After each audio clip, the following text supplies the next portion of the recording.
Base sa gipagula nga advisory sa City Government of Davao, adunay pagahimuon nga Culture of Security Simulation Exercise kon CIMEX dinhi sa syudad sa dili mataknang adlaw og oras karong simanaha. Din base sa mga abiso, gilauman ang bugat nga dagan sa trapiko, ingon man ang kooperasyon sa mga residente. Giabisuhan usab ang katawhan nga dili magpanik atol sa mga aktibidad. Ang CIMEX ginapahigayon sa syudad matag kwarter sa tuig isip pagpakusog sa kampanya sa Culture of Security sa syudad ug masukod ang pagresponde sa mga otoridad panahon sa emerhensiya. Samtang sama sa gibutyag sa DCPO hugot usab nga gilimod sa PSSO nga usa ka CIMEX ang nahitabo nga pagpang-hold up sa usa ka pawn shop sa Dalang Ilustre ning Dakbayan nitong adlaw Miyerkules.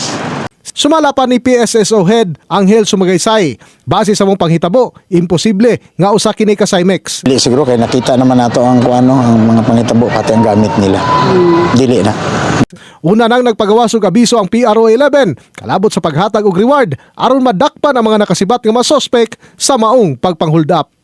In the heart of changing lives, ako si Brigada Julius Pacot alang sa 93.1 Brigada News FM Davao, the Music and News Authority.